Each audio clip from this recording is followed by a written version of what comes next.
వారు ఎలా సిద్ధపడతారు? నోవహు బోధించిన కనిపెట్టుట అనే అంశం నోవహు కాలంలో ఉన్న ప్రజలకే గనక తెలిసినట్లయితే వారు కనిపెడితే ప్రభు వారికి తెలియజేస్తే సిద్ధపడి ఓడలోనికి వచ్చేవారే. గనక యేసు ప్రభు అంటారు, ఆ నోవహు దినాల్లో జరిగినట్టు జరుగును అని. గనక కనిపెట్టే వారిగా బైబిల్ మిషన్ వారు ఎందుకు ఉండాలంటే, దేవుని యొక్క విషయాలు తెలుసుకుంటేనే నువ్వు నమ్మగలవు, నమ్మితేనే సిద్ధపడగలవు, సిద్ధపడితేనే మేఘం ఎక్కగలవు. గనుక అలాగూ సిద్ధపడడానికి కనిపెట్టుట అనే అంశం పెట్టారు, కానీ సిద్ధపడడం అనే అంశము ఈ కనిపెట్టడంలో ఉన్నదని మనకు తెలియదు. గనుక దేవుని సంగమా, మరి 10వ వార్షికోత్సవంలో స్త్రీల మీటింగులో ఉన్న మనము కూడా మరి దేవుని కొరకు కనిపెట్టవలసిన అవసరం ఉంది. అమ్మగారు కానీ అయ్యగారు కానీ ధ్యానంలో నడిపి కనిపెట్టండి అన్నప్పుడు విసుక్కోకుండా కనిపెట్టండి. దేవలోకము నుండి ఉయ్యాలో దేవదూతలు వచ్చి రుయ్యాలో, దేవలోకము నుండి ఉయ్యాలో దేవదూతలు వచ్చి రుయ్యాలో, దేవలోకము నుండి ఉయ్యాలో దేవదూతలు వచ్చి రుయ్యాలో, దేవలోకము నుండి. నాకు వినబడట్లేదండి, ఎవరో పాడట్లేదు అనుకుంటున్నాను నేను. చప్పట్లు కూడా వినబడడం లేదు నాకు. పాడాలండి అందరూ. మనల్ని చూడడానికి పరలోకములో నుండి దేవదూతలు వచ్చారు. నా తండ్రి నా కోసం ఉయ్యాలో నరుడుగా పుట్టేను ఉయ్యాలో. అందరూ పాడాలండి, చప్పలు కొట్టాలి.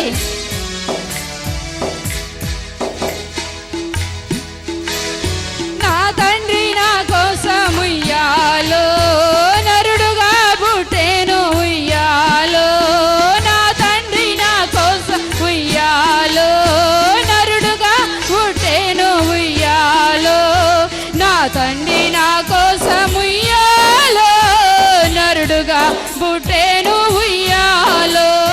స్తోత్రం. బలో క్రీస్తు మహారాజుకే, బలో క్రీస్తు మహారాజుకే, వచ్చిన యేసయ్యకే, బలో క్రీస్తు మహారాజుకే. మన మధ్యకు వచ్చారు కదండి మొన్న జానయ్య గారు వారి పెద్దమ్మాయి. మరి ఇప్పుడు మా రేప్షేర్ అమ్మగారు మరి మనతో వాక్యాన్ని మాట్లాడతారు. మనము జరుపుకుంటున్న మనము ఆయన యొక్క జన్మకు కారణం ఏమిటి? ఆయన ఈ లోకానికి బాలుడిగా ఎందుకు వచ్చాడు? ఆయన ఈ లోకానికి మరి రక్షకుడుగా ఎందుకు వచ్చాడు? ఎవరిని రక్షించడానికి వచ్చాడు? ఎలాగో వచ్చాడు? ఏమేమి విడిచిపెట్టి వచ్చాడు?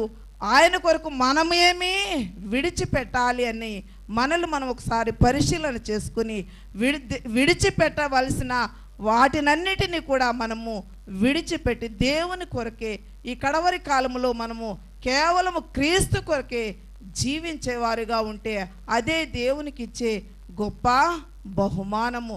అట్టి ధన్యత దేవుడు మనందరకు దయచేయును గాక. ఆమేన్. మహాపరిశుద్ధుడైన మా పరలోకపు తండ్రి, నీ ఘనమైన నామమునకు స్తుతులు స్తోత్రములు. దయగల దేవా, కృపగల తండ్రి, నీ బంగారు పాదములకు నమస్కారములు చెల్లించుకొనుచున్నాము. విత్తబడిన వాక్యము సాతాననే పక్షులు ఎత్తుకుపోకుండా మీ విడలమైన మా హృదయములలో భద్రపరుచుకుని కృప మాకు దయచేయమని త్వరగా రానేని యేసు పరిశుద్ధ నామములు వేడుకొనుచున్నాము పరమ తండ్రి. ఆమేన్. మరణాత. అందరూ గట్టిగా మరణాత చెప్పాలి. రెండు చేతులు పైకెత్తి గట్టిగా చప్పట్లు కొడదాం, దేవుని మహిమ పొందుదాం. విలువైన వాక్య సందేశాలు చేత, విలువైన గ్రీటింగ్స్ చేత దేవుడు అనేకులను ఆయన శక్తితో బలపరిచి క్రిస్మస్ ఆనందాన్ని నింపినందుకు దేవునికి మహిమ కలుగును గాక. అలాగునే స్త్రీల క్రిస్మస్ గత 9 సంవత్సరాల నుంచి అమ్మగారు తలపెట్టి చేయించు 10వ సంవత్సరం అనేక మంది దైవ సేవకురాండ్రను, దేవుని చేత వాడబడుచున్నటువంటి దైవ సేవకురాండ్రను ఆహ్వానించి ఈ క్రిస్మస్ పండుగ మహోత్సవాన్ని ఏర్పాటు చేయగా ఒక ప్రక్క తుఫానులు అని హెచ్చరికలు వచ్చినను దేవుడు అనుకూలమైన వాతావరణం ఇచ్చినందుకు మరొకసారి దేవునికి మహిమ కలుగునుగాక. స్త్రీల క్రిస్మస్ తరపున, నా సేవ తరపున బైబిల్ మిషన్ అమ్మగారులు, ఇతర సంఘాల దైవ సేవకురాండ్రు ఇక్కడికి వచ్చారు. వారందరికీ నా వందన మరణాతలు తెలియచేస్తూ ఉన్నాను. ఇప్పుడు క్యాండిల్ సర్వీస్, కేక్ కటింగ్ ఉంది. ప్రతి సంవత్సరం 1-2 ప్రసంగాలతో స్త్రీల క్రిస్మస్ పండుగ మనం జరిగించుకుంటున్నాం. ఈ సంవత్సరము 3-4 ప్రసంగాలు దేవుడు అనుగ్రహించారు. దేవునికి స్తోత్రం. ఈ సమయమందు బయట ఉన్నటువంటి వాలంటీర్లు, టీం సభ్యులైన వారు లోనికి వచ్చేసేయండి. ప్రతి ఒక్కరి చేతిలో క్యాండిల్ కనపడాలి. ప్రతి ఒక్కరి చేతుల్లో క్రొవ్వొత్తు కనపడాలి. మనం వెలగాలి, ఇతరులను చెప్పాలి. అందరూ మనం వెలగాలి, ఇతరులను మనం నిలబడాలి, ఇతరులను నిలువబెట్టాలి.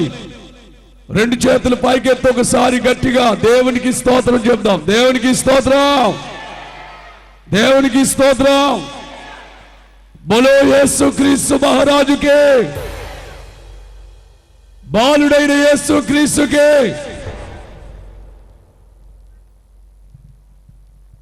ఎంతమంది క్యాండిల్స్ తెచ్చారు? పైకెత్తి చూపించండి. అందరము క్యాండిల్స్ వెలిగిందాం.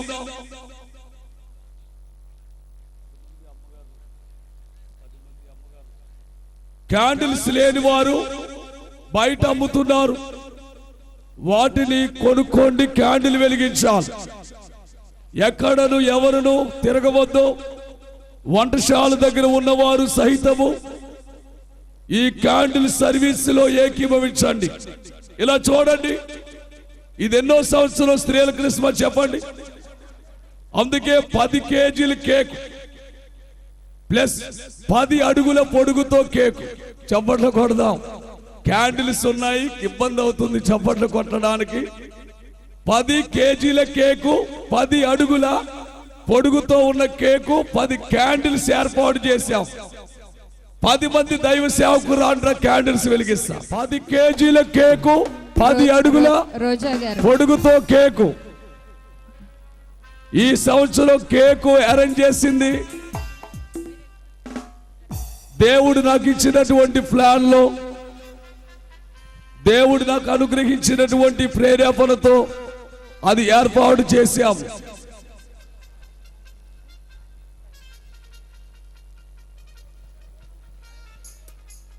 బాబు మిగతా వాళ్ళు వెనకొచ్చేసారు.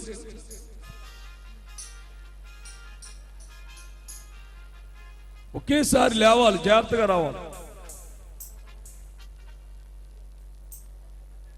నా నిమిత్తమై నీవు నరుడవై పుట్టినావు, నా నిమిత్తమై నీవు నరుడవై పుట్టినావు, రక్షకానా వందనాలు, శ్రీ రక్షకానా వందనాలు.